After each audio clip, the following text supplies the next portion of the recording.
L'idée pour nous, c'est de faire de la bourse un acteur dans le financement de l'économie nationale. Ce qu'il faut savoir, c'est que le modèle de financement de l'économie algérienne est beaucoup plus basé sur le secteur bancaire. Donc c'est la banque qui finance, notamment le secteur bancaire public, qui finance pratiquement 90% des besoins de l'économie.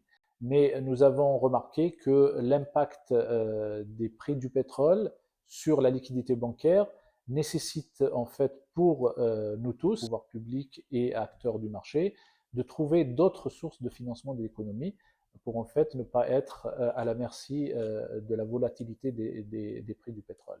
Alors l'idée, bien sûr, c'est de faire rentrer le maximum d'entreprises. Il faut savoir que nous avons la grande chance de voir un projet d'introduction en bourse de 2 banques publiques initié par le président de la République.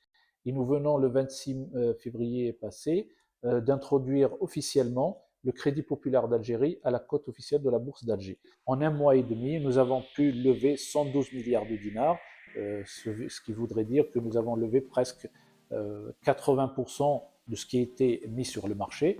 Et donc, le marché est capable de répondre aux demandes de l'ensemble des secteurs de l'économie nationale. Si nous avons pu financer le CPA, nous pouvons financer toutes les autres entreprises, qu'elles soient dans le secteur de l'industrie, des services, de l'oil and gas ou de l'agriculture, et je passe par l'ensemble des autres secteurs.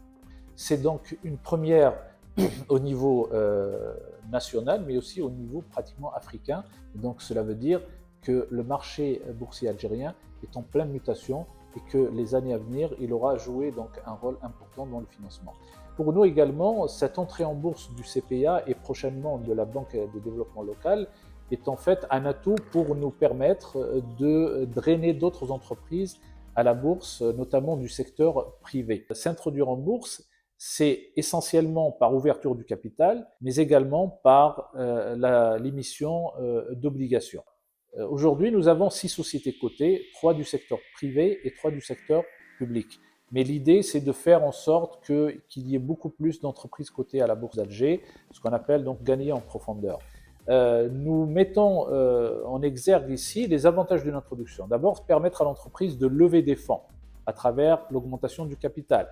Que ce soit une entreprise, ce qu'on appelle de grande taille, qui va être cotée sur ce qu'on appelle le marché principal, ou également les petites et moyennes entreprises qui peuvent aussi se faire coter au niveau de la bourse d'Alger. Alors cette introduction d'entreprises va permettre en fait de renforcer leur capacité financière, de renforcer leurs fonds propres et par conséquent d'être bancables. L'introduction en bourse permet à ces entreprises de bénéficier d'avantages fiscaux, notamment en termes de réduction de l'impôt sur le bénéfice des sociétés à hauteur de taux d'ouverture. Il faut préciser que ce type d'avantage n'existe pas ailleurs dans d'autres bourses au niveau régional ou au niveau carrément international. D'autre part, les investisseurs, c'est-à-dire les futurs actionnaires ou les actionnaires actuels des entreprises cotées, bénéficient également de l'exonération totale de l'impôt sur le bénéfice des sociétés et de l'impôt sur le revenu, ce qu'on appelle l'impôt sur le revenu global des personnes physiques, sur les dividendes perçus et sur les plus-values réalisées sur le marché.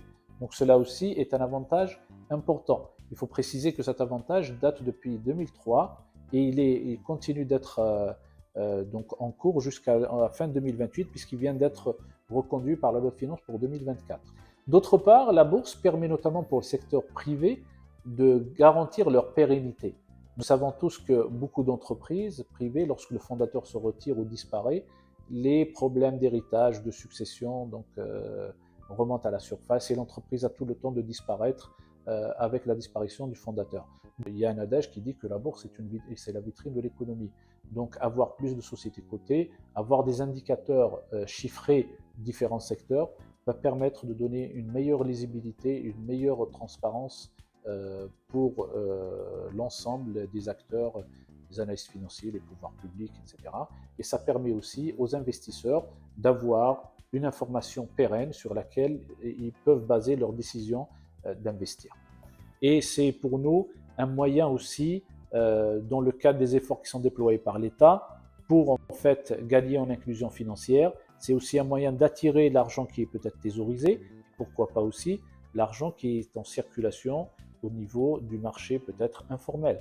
Nous avons un projet de digitalisation de la bourse d'Alger. Donc pour le moment, nous travaillons sur un projet d'introduction d'un nouveau système d'information et de cotation qui répond aux standards internationaux dans une première étape, et dans une seconde étape, permettre en fait aux particuliers, aux investisseurs d'acheter et de vendre, donc de trader directement via une application Internet en utilisant les téléphones mobiles ou tout ce qui est technologie nouvelle.